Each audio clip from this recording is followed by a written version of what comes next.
Thank you, Chair, and to the Minister. I was wondering if I could get a definition of the sublease, because I have one question about a situation. So if you could perhaps give me a definition of sublease.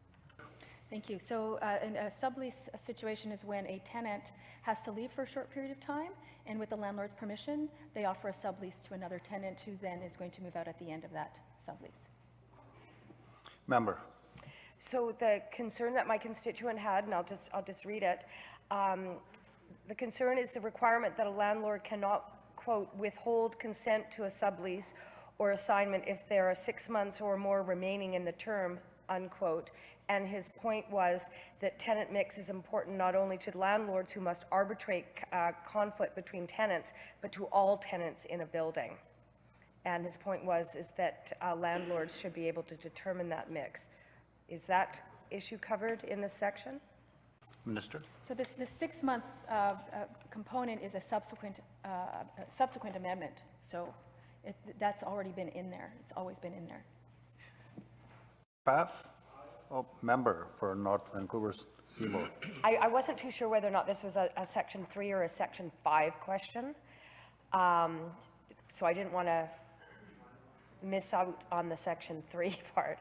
So the constituent that has written me on this, it generally eliminates the option of including a requirement to vacate the rental unit in a fixed term tenancy section.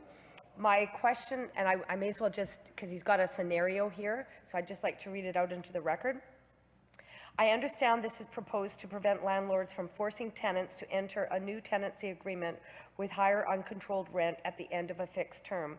However, there are circumstances that warrant fixed term leases, especially in the case of short-term tenancy agreements where the landlord is renting out parts or all of their principal residence. For example, if a landlord is traveling for a fixed term, i.e. snowbirds, and wishes to rent out their property for a period that matches the fixed travel term, or if the landlord has a suite in their principal residence occupied currently by a family member, and that family members may be well away for a fixed term, perhaps to school, etc., or that the owner of the property passes away and their estate wants to rent it out for a fixed term while the estate is settled. The amendment acknowledges that there are circumstances in which a landlord may include in a fixed term tenancy agreement, but would those examples be included in that exemption? Minister. Thank you, Mr. Chair. This is actually right at the top of our list in this kind of situation to include in the regulation. So if a landlord or close family member is leaving for work, school, vacation, that will be there in the regulation. North Vancouver Seymour. Thank you, Madam Chair. So just a quick question follow-up, because there's been a lot of references to these things will be dealt with in regulations.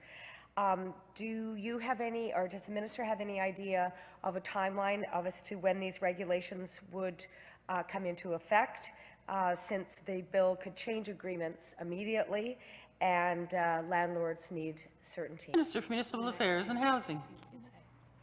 So thank you. I just wanted to consult with my team to look at some timing. So in terms of the regulations will come into force when the bill is enacted. And so we definitely have one regulation for that right now. And we'll have, in a few more weeks, we'll have some of the others as we go forward with consultation. North Vancouver Seymour. Thank you, Madam Chair. Would the Minister or the Ministry be interested in the comments that my colleagues and myself have been offering? Would you be interested in hearing from our constituents directly? Minister. Thank you. Absolutely.